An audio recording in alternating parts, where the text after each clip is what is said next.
Hello students, welcome back to the second part of the chapter India's foreign policy. So in the first part we have studied about meaning and importance of foreign policy and also studied about national interest. Okay, so in this part we will discuss about factors influencing foreign policy. So foreign policy decides what kind of relations to have with which country in the international system. But several factors affect foreign policy while it is being decided. See, foreign कोई भी country हो उसका उस country का foreign policy ही decide करता है कि उसे वर्ल्ड के अदर नेशंस के साथ किस टाइप का रिलेशन रखना है. ठीक है, फ्रेंडली रिलेशन रखना है या फिर एनिमी रिलेशन. ठीक है, और जब भी मतलब किसी भी कंट्री का फॉरेन पॉलिसी बनते रहता है तो उसको बनाने के टाइम पे मतलब जब फॉरेन पॉलिसी डिसाइड होता है तो कुछ फैक्टर्स होते हैं जो फॉरेन पॉलिसी पे अफेक्ट डालते हैं. ठीक है, so first factor is geographical location. You must have seen the globe or map of the world. You can see the geographical location of any nation from that.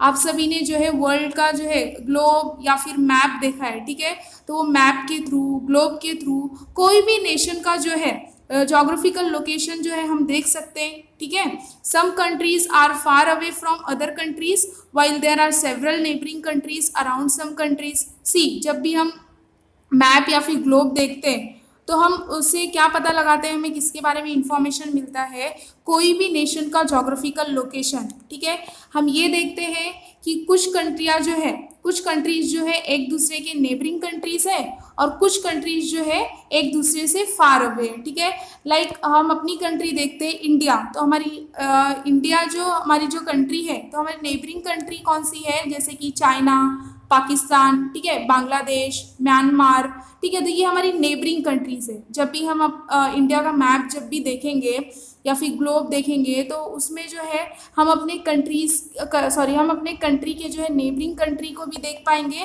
और वो country को भी देख पाएंगे जो हमारे कंट्री से काफ़ी दूरी पे है.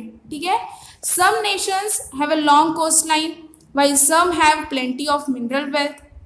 वर्ल्ड में कुछ नेशंस ऐसे हैं जिसका कोस्ट लाइन बहुत ही लॉन्ग है, जैसे अभी हमारे कंट्री का कोस्ट लाइन कितना है 7,500 किलोमीटर, और किसी किसी कंट्री का जो कोस्ट लाइन है वो लॉन्ग नहीं है. ठीक है, स्मॉल है. या फिर कुछ नेशन में हम ये भी देखेंगे कि मिनरल वेल्थ ज़्यादा है, प्लेंटी मीन्स लार्ज अमाउंट में. Okay, next, in sum the size, population, topography, coastline, availability of natural resources, all these factors need to be considered while deciding the foreign policy of any country. ठीक है, तो किसी भी country का अगर foreign policy बना रहे हैं या फिर डिसाइड कर रहे हैं तो ये फैक्टर्स कंसिडर करना ज़रूरी है. कौन से फैक्टर्स, जैसे उस कंट्री का जो है साइज, ठीक है, पॉपुलेशन, टोपोग्राफी मीन्स क्या होता है, land area, physical land area. अगर हम किसी एरिया के बारे में मतलब फिजिकल स्ट्रक्चर के बारे में पढ़ रहे हैं तो उसको क्या कहा जाएगा, टोपोग्राफी. या फिर coastline, availability of natural resources, ये सारे फैक्टर्स को कंसिडर करना ज़रूरी है. जब भी अगर किसी कंट्री का फॉरेन पॉलिसी डिसाइड हो रहा है तो ये फैक्टर्स हैं, इसके बिना जो है फॉरेन पॉलिसी नहीं बन सकती. ठीक है, second factor is political system. किसी भी कंट्री का पॉलिटिकल सिस्टम कैसा है. ठीक है, in a democratic political system the nation's parliament plays a major role in evolving foreign policy. Evolving मतलब चेंजेस, बदलते रहना. ठीक है, अकॉर्डिंग टू कंडीशंस और टाइम. ठीक है, तो कोई भी डेमोक्रेटिक पॉलिटिकल सिस्टम, कोई भी कंट्री का अगर पॉलिटिकल सिस्टम डेमोक्रेटिक है यानी वो कंट्री का जो गवर्नमेंट है वो डेमोक्रेटिक है, तो उसमें नेशन का जो पार्लियामेंट होता है, नेशन में जो पार्लियामेंट होता है वो बहुत ही इंपॉर्टेंट रोल प्ले करता है. ठीक है, फॉरेन पॉलिसी को इवॉल्व करने में. And when different aspects come up for discussion in parliament, the opposition parties try to regulate the foreign policy by raising questions about the same. और जब भी अगर पार्लियामेंट में जो है डिस्कशन होता है फॉरेन पॉलिसी को लेके, अगर डिस्कशन होता है तो अगर डिफरेंट एस्पेक्ट्स अगर सामने आते हैं, एस्पेक्ट्स मतलब क्या होता है, आइडियाज़ या फिर कोई प्रॉब्लम्स या ठीक है, तो पार्लियामेंट में डिस्कशन के टाइम अगर कोई भी डिफरेंट एस्पेक्ट सामने आता है तो अपोजिशन पार्टीज जो रहती है वहाँ पे डिस्कशन के टाइम पे वो तुरंत खड़े होते हैं, स्टैंड करती है, ठीक है। और उससे रिलेटेड जैसे अगर फॉरेन पॉलिसी के ऊपर डिस्कशन चल रहा है तो अपोजिशन पार्टीज क्या करेंगी, उसके ऊपर जो है क्वेश्चन रेज करेंगी, ठीक है, उसके खिलाफ जाएंगी, फॉरेन पॉलिसी में कमियां निकालेंगी, ठीक है। And federal political systems have to take into account the inclination of the constituent states while shaping foreign policy because the affairs in neighboring nations affect constituent states. See, constituent states का मतलब क्या होता है कि जैसे हमारे country में state है, स्टेट्स है हमारे कंट्री में, ठीक है, तो उसे क्या कहा जाएगा, कॉन्स्टिट्यूएंट स्टेट्स, ठीक है। एक कंट्री है, कंट्री एक है और वो अलग अलग स्टेट्स में वो कंट्री को क्या किया गया है, डिवाइड किया गया है। फर्दर वो स्टेट को किस में डिवाइड किया गया है, डिस्ट्रिक्ट में, ठीक है। तो उसको अगर कंट्री को स्टेट्स में डिवाइड किया गया है तो उसे क्या कहा जाएगा, कॉन्स्टिट्यूएंट स्टेट्स। तो फेडरल पॉलिटिकल सिस्टम में किसको कंसिडर किया जाता है, टेक इनटू अकाउंट का मतलब होता है उसके बारे में विचार करना, सोचना। Inclination of the constituent states, inclination का मतलब होता है झुकाव, यानी हम किसकी साइड ले रहे हैं, किसके तरफ हमारा झुकाव है, ठीक है। तो फेडरल पॉलिटिकल सिस्टम में जो है किसके तरफ झुकाव रहता है, कॉन्स्टिट्यूएंट स्टेट्स, यानी इसके बारे में सोचते जब भी अगर फॉरेन पॉलिसी बना रहे होते कोई भी कंट्री अगर फॉरेन पॉलिसी बना रहे होते तो वो किसके ऊपर उनका झुकाव रहता है, कॉन्स्टिट्यूएंट स्टेट्स के ऊपर, क्योंकि उनका ये कहना रहता है कि अगर नेबरिंग कंट्री में कोई भी इवेंट्स होते हैं, अगर कुछ भी अफेयर्स या फिर मैटर होते हैं तो वो उसका असर जो है हमारे कंट्री के ऊपर भी पड़ सकता है, ठीक है। तो इसलिए कोई भी कंट्री अगर अपना फॉरेन पॉलिसी डिसाइड कर रही होती है तो उसका झुकाव जो है सबसे पहले किसके ऊपर होता है, कॉन्स्टिट्यूएंट स्टेट्स के ऊपर, यानी अपने कंट्री के स्टेट्स के ऊपर, ताकि अगर नेबरिंग कंट्रीज में अगर कोई अफेयर्स या फिर इवेंट्स हो रहे हैं तो उससे जो है उस इवेंट्स का असर जो है हमारे कंट्री पे ना पड़े, ठीक है। फॉर एग्जाम्पल जैसे ले लेते हैं, इवेंट्स इन श्रीलंका में अफेक्ट तमिलनाडु।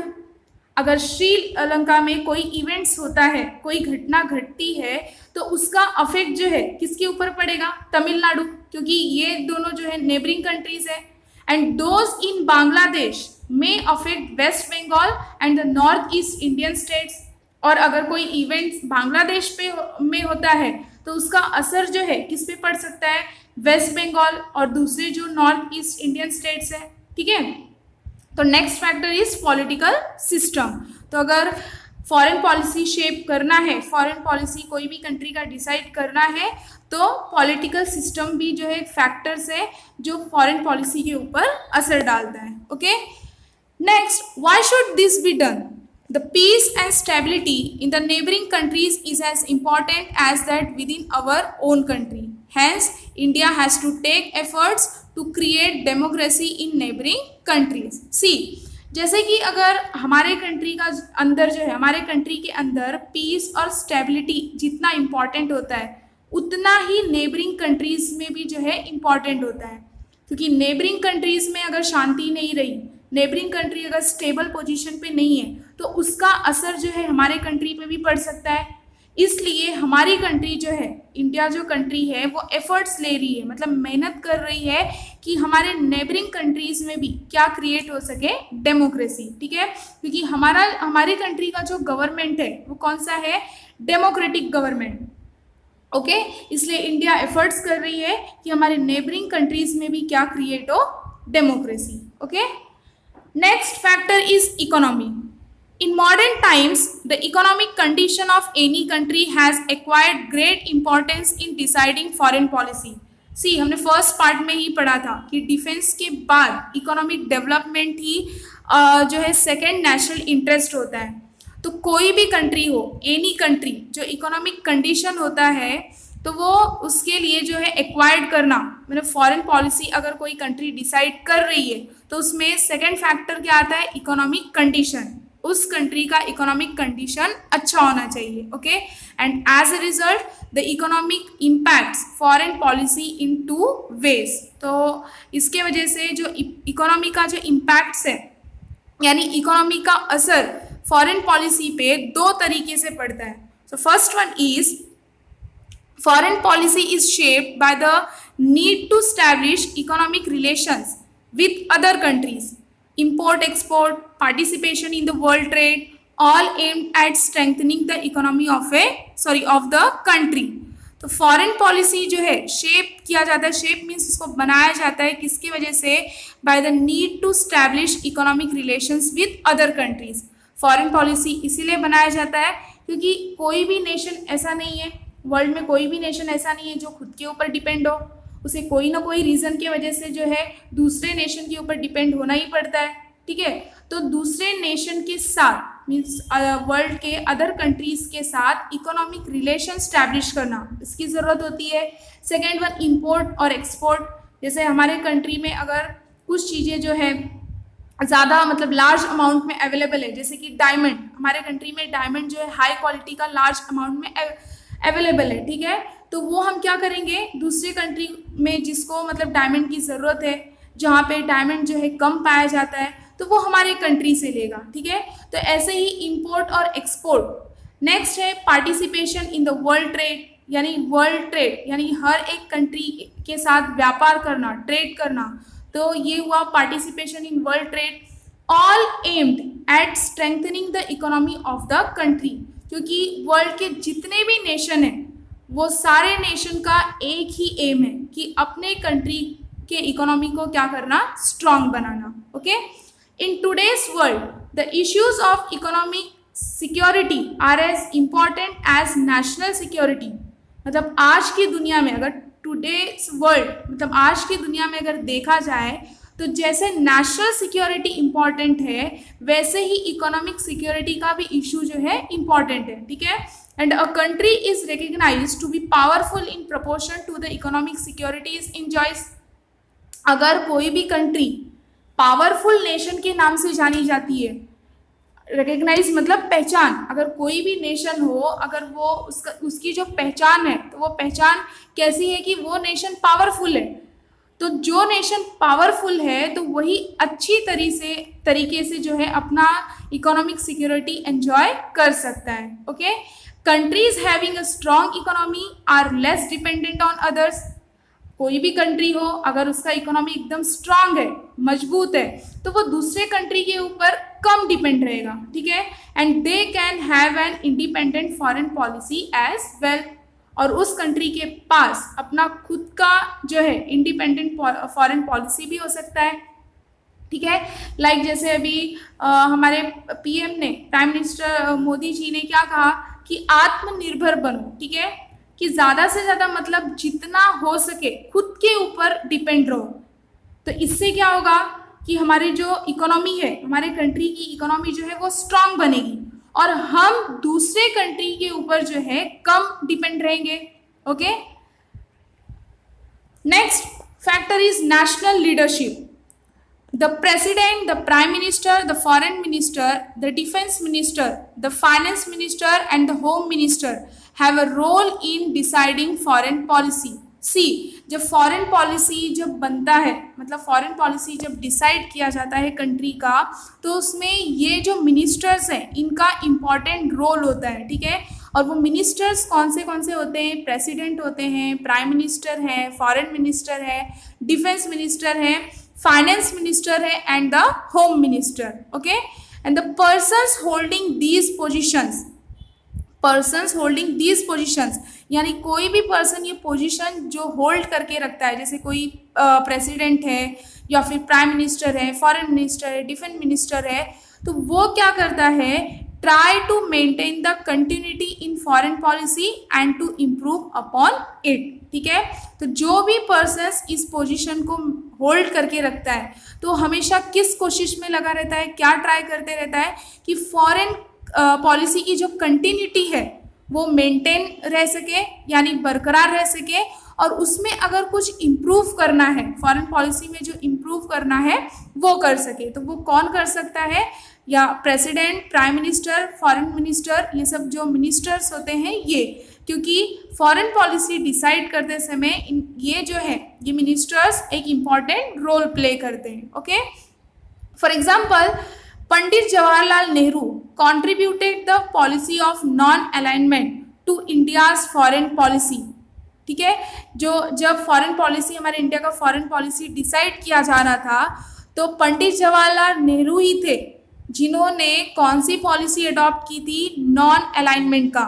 यानी जब कोल्ड वॉर हुआ था तो कोल्ड वॉर के टाइम पे अमेरिका और रशिया के बीच में कोल्ड वॉर हुआ था और दोनों ही सुपर पावर थे, और जब उन्होंने क्या चाहा कि वर्ल्ड के जितने भी कंट्रीज़ हैं वो उनको ज्वाइन करें। ठीक है, तो कुछ कंट्रीज़ ने अमेरिका को ज्वाइन कर लिया और कुछ कंट्रीज़ ने जो है रशिया को ज्वाइन किया। ठीक है, सोवियत यूनियन को। लेकिन हमारे जो पंडित जवाहरलाल नेहरू थे उनका नॉन अलाइनमेंट पॉलिसी में काफ़ी जो है कंट्रीब्यूशन था। उन्होंने किसको ज्वाइन किया? नॉन अलाइनमेंट को। ठीक है, ना ही उन्होंने नॉन अलाइनमेंट का मतलब क्या होता है कि ना ही उन्होंने अमेरिका को ज्वाइन किया और ना ही सोवियत यूनियन को। ठीक है, तो इस तरह से जो ये नॉन अलाइनमेंट का पॉलिसी है वो किस में इंक्लूड किया गया? हमारे इंडिया के फॉरेन पॉलिसी में। ठीक है, और ये किसने इंक्लूड किया? Pandit Jawaharlal Nehru. And prime minister Atal Bihari Vajpayee contributed a great deal to improving Sino-Indian relations। Sino-Indian relations, Sino means China, यानी अब अभी भी देखिए अभी भी चाइना और इंडिया का वॉर चलते ही आ रहा है। ठीक है, तो हमारे जो प्राइम मिनिस्टर, जब अटल बिहारी वाजपेयी जब प्राइम मिनिस्टर थे तो इन्होंने जो है चाइना और इंडिया का रिलेशन, जो एनिमी रिलेशन था यानी दुश्मनों वाला जो रिलेशन था, उसको इम्प्रूव करने की कोशिश की। तो सबसे पहले जो है जब हमारी कंट्री जो है आज़ाद हुई, जब हमारी कंट्री को इंडिपेंडेंस मिला, तब हमारे फर्स्ट प्राइम मिनिस्टर कौन बने? पंडित जवाहरलाल नेहरू। तो सबसे पहले सिनो इंडियन को इम्प्रूव करने की कोशिश उन्होंने ही की।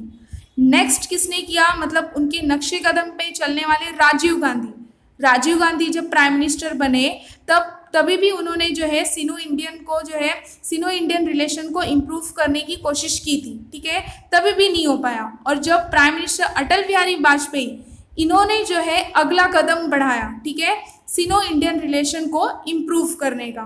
Okay, fifth factor is administrative factors. ठीक है, ministry of external affairs, foreign secretary, embassies in different countries, diplomatic officers etc. are the administrative factors involved in creating foreign policy। ठीक है, तो जब भी कोई कंट्री का अगर फॉरेन पॉलिसी डिसाइड होता रहता है, क्रिएट होता रहता है, तो ये एडमिनिस्ट्रेटिव फैक्टर्स है। जैसे ministry of external affairs, ministry of external affairs को हम फॉरेन मिनिस्ट्री भी बोल सकते हैं। ठीक है, फॉरेन मिनिस्ट्री भी कहते हैं। तो इनका काम क्या रहता है? ये इंडिया के गवर्नमेंट के अंडर ही आते हैं। Foreign ministry comes under government of India and is responsible for India's representation in the United Nations. ठीक है, यूनाइटेड नेशन जो है ऑर्गेनाइजेशन, तो उसमें अगर इंडिया के बारे में कुछ भी रिप्रेजेंट करना रहता है, इंडिया से रिलेटेड अगर कोई इशू है तो उसको रिप्रेजेंट करने का काम किसका होता है? External affairs, ministry of external affairs. तो अभी फिलहाल जो करंट मिनिस्टर है हमारे इंडिया के, वो है सुब्रमण्यम जयशंकर। ठीक है, सिंस 31 मई 2019 से वो जो है एक्सटर्नल अफेयर्स के जो है मिनिस्टर बने। ठीक है, और वो बीजेपी के भी मेंबर हैं। ठीक है, सुब्रमण्यम जयशंकर। ओके, तो ये जो मिनिस्टर्स होते हैं, मिनिस्ट्री ऑफ एक्सटर्नल अफेयर्स हुए या फिर फॉरेन सेक्रेटरी, एम्बेसीज मतलब क्या होता है कि जैसे अगर कहीं बाहर देश जाके कोई अगर हमारे कंट्री का मिनिस्टर बाहर देश जाके वहाँ से अगर हमारे कंट्री का गवर्नमेंट रन कर रहा है, यानी गवर्नमेंट चला रहा है, तो उसको क्या कहा जाएगा? एम्बेसीज। तो वहाँ पे क्यों होते हैं? जैसे कि अगर हमारे कंट्री के पीपल दूसरे कंट्री में भी जाके रहते हैं तो कोई उनको, मतलब जैसे कि अगर हम अदर कंट्री में गए तो हमारा पॉपुलेशन वहाँ पे कम होता है, ठीक है, हम माइनॉरिटी हो जाते हैं वहाँ के, तो हमें वो कंट्री के जो रेसिडेंट जो पीपल रहते हैं तो वो क्या करेंगे, हमें टॉर्चर कर सकते हैं, ठीक है, हम पे जो है अत्याचार कर सकते हैं। तो अगर ऐसे इश्यूज अगर आए तो वो वहाँ पे जो एम्बेसीज होते हैं वो ये मैटर को क्या करते हैं, सॉल्व करते हैं। तो एम्बेसीज का मतलब क्या होता है कि हमारे ही कंट्री का गवर्नमेंट यानी मिनिस्टर्स दूसरे कंट्री में जाके रहेंगे और वहाँ से हमारे कंट्री के गवर्नमेंट को क्या करेंगे, रन करते हैं, तो उसे क्या कहा जाएगा, एम्बेसीज। तो ऐसे ही जो है ये एडमिनिस्ट्रेटिव फैक्टर्स हैं जो किसमें इन्वॉल्व किया गया है, फॉरेन पॉलिसी में। Even though the final decisions about foreign policy are taken by the prime minister and the minister for external affairs, the administrative machinery helps to arrive at that decisions, ठीक है। तो ये दो factors हमने देखे, administrative factors जिसमें ministry of external affairs आते हैं, फॉरेन सेक्रेटरी, एम्बेसीज, ठीक है, डिप्लोमेटिक ऑफिसर्स होते हैं। लेकिन लास्ट टू लास्ट जो फॉरेन पॉलिसी से रिलेटेड अगर कोई भी फाइनल डिसीजन है तो वो कौन लेता है, prime minister and the minister of external affairs, okay. और इनका जो हेल्प है, इनकी हेल्प कौन करता है, administrative machinery, okay.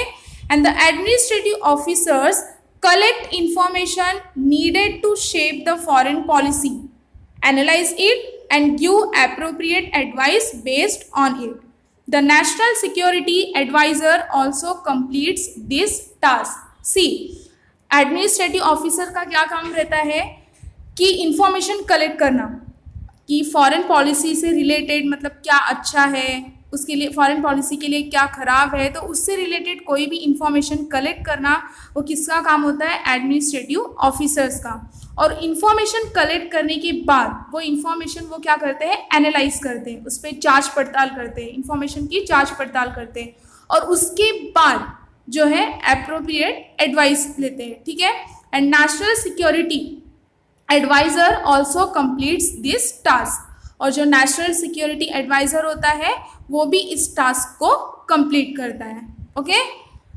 So hope you understand this part also. In the next part, we will discuss about some objectives of India's foreign policy and stages of foreign policy. Okay. Thank you for watching this video.